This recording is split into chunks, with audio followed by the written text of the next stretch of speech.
We'd like to show you this electric grill brush. We received it as a gift so that we could show you how it works. So it does come with these gloves. The back side is breathable. The blue side is very thick and it helps prevent you from getting poked with the wire bristles.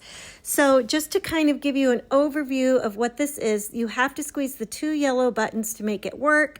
It is rechargeable with a USB-C, and you do not want to use this on a hot grill. Use it on a cold grill.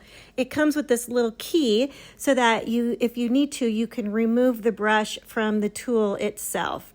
So, and then there's the cord. It's USB-C on one end, USB-A on the other. So here we are cleaning it. He's cleaning it, and it worked remarkably well. We were very impressed with this. And again, you want to be sure you are cleaning a cooled down grill. Do not clean a hot grill. But look at how it's removing all of that residue off of the grates. It worked great. Don't forget to hit like and subscribe to see more cool product reviews like this.